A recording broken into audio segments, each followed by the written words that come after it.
అగ్రస్ D. Okay okay కర్ణాటకలో కూడా ఉండే సతీష్ జార్కేహోలీ బ్రదర్స్ ఉండే. సో థ్యాంక్ యూ అందరికి కూడా. రాజగోపాల్ రెడ్డి గమనం ఎటు వెళ్తుంది? ఆయన సొంత పార్టీ పెడతారా?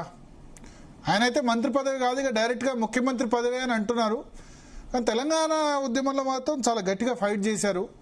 సరే రేవంత్ రెడ్డితో విభేదాలు ఉండొచ్చు, రేవంత్ రెడ్డి కారణాలు ఆయనకున్నాయి, ఈయన కారణాలు ఈయనకున్నాయి.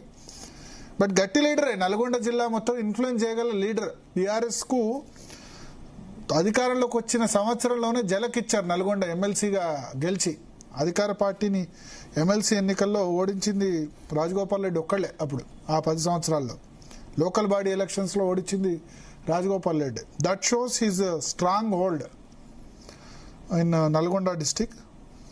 సో చూద్దాం రాజగోపాల్ రెడ్డి మరొక పొంగులేటి అవుతారా? ఎందుకంటే మన పొంగులేటి అటు నుంచి ఇటు రావడం వల్ల గేమ్ చేంజ్ అయిపోయింది, బీఆర్ఎస్ నుంచి కాంగ్రెస్లోకి రావడం వల్ల. సో రాజగోపాల్ రెడ్డి మరి మళ్ళీ బీజేపీకి వెళ్తారా, బీఆర్ఎస్ వెళ్తారా, కొత్త పార్టీ స్టార్ట్ చేస్తారా? నాకైతే కాంగ్రెస్లో ఉండడం కష్టం అనిపిస్తుంది. సో ఏం జరుగుతుంది అన్నది చూద్దాం. సో ఇది వాళ్ళ డిఎన్ఏ.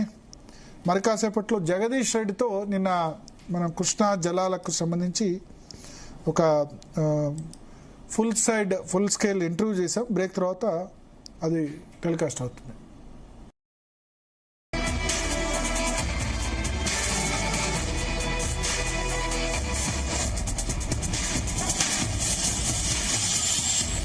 నమస్తే, welcome to DNA with Bharat. MLA Komatireddy Rajagopal Reddy వ్యవహారం కాంగ్రెస్ పార్టీలో సెగలు రేపుతోంది.